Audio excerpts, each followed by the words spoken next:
4 வேலை அதிகமாக்கிறாங்க. கஷ்டப்பட்டு 100 வேலை செஞ்சு ஒரு 1300 ரூபாய் வச்சிருந்தா பாரு. அந்த 1300 ரூபாய் எடுத்து ரேடியோ வாங்கறதுக்கு விழுப்புரம் போனோம். விழுப்புரம் போய் ரேடியோ பாக்ஸ் கடையில போய் கேட்டா ஏங்க ரேடியோ எப்படின்னு கேட்டேன். அவர் என்னன்னாரு 1500 ரூபாய் கொடுத்தா ரேடியோ ஒன்று தரும்பான்னு. என்கிட்ட இருந்து எவ்வளோ 1350 ரூபாய். 1300 ரூபாய்க்கு ரேடியோ இருந்தா கூட இல்லைன்னா போய் நாளைக்கு வராங்க. 1300 ரூபாயில ரேடியோ இருக்குது இந்த எடுத்து போனாரு.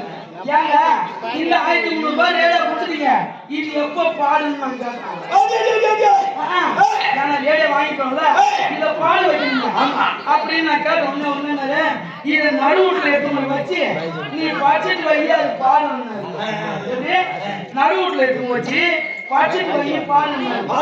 நான் என்ன பண்ண பழைய தேங்காய் வத்தல் பார்க்கலாம் வாங்கிட்டு போய் நடுவுட்ல வச்சு ஐயோ பழைய தேங்காய் வாங்கி போய் நடுவுட்ல வச்சு வெத்தல் பார்க்கலாம் வச்சுட்டு படிச்சுட்டு பாடும் பாடும் பாடும் உட்காந்துங்க. காலையில இருந்து 4 மணி வரைக்கும் உட்காந்து ரேடியோ பாடல. எல்லாரும் வரவங்க போறவங்க பாக்குறாங்க.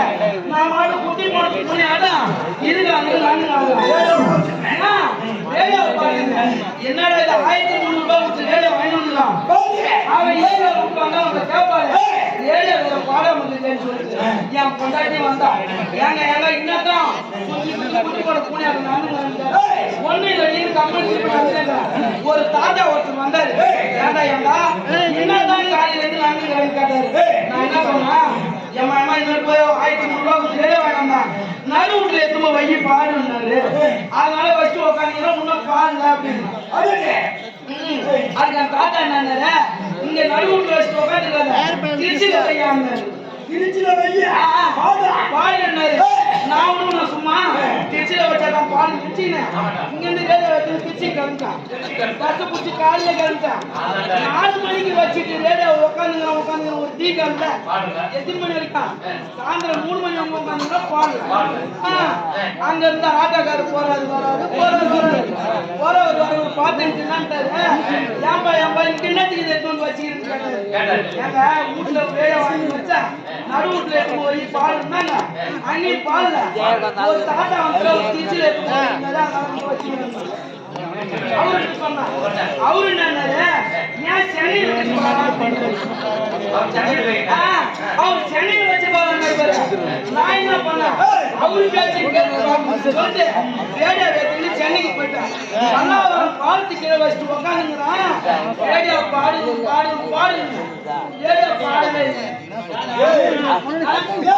அதை எழுதி தெரியல அங்கேயும் 3-4 மணி நேரம் உட்காந்துக்கிறான். இப்பயாவது பாடுன்னு அப்ப கூட பாடல.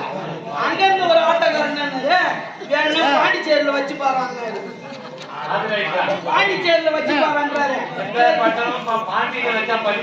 பாண்டியில வச்சா பல்சர் பழுத்து நினைச்சுன்னு அப்படியே ஈசிஆர் பக்கம் ஒரு ஆட்டோ வந்து அந்த ஆட்டோவை கையை காமிச்சு ஈசிஆர் ஏறி போய் இறங்கி அங்க வச்சுட்டு பாக்கலாம். அங்கேயும் பாடல. வெள்ள காட்சிங்க வராங்க போறாங்க அவனும் பார்த்து போறாங்க. என்னடா இந்த கண்ணை சேர்த்து வச்சு உட்காந்துக்கிறாங்க. இது பாடல உட்காந்துக்கிறாங்க.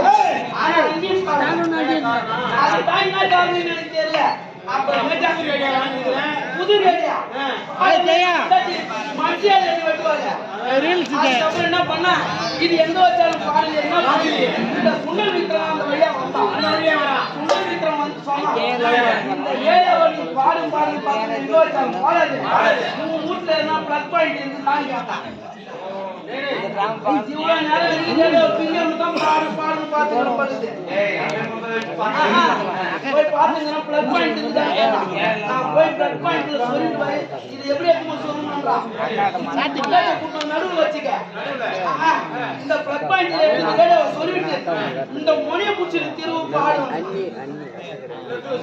அதை சொல்லிட்டு முன்னாடி முனைய பிடிச்சி திரும்ப பாடும். அதுக்கு அப்ப நாங்க பாடிச்சாரு.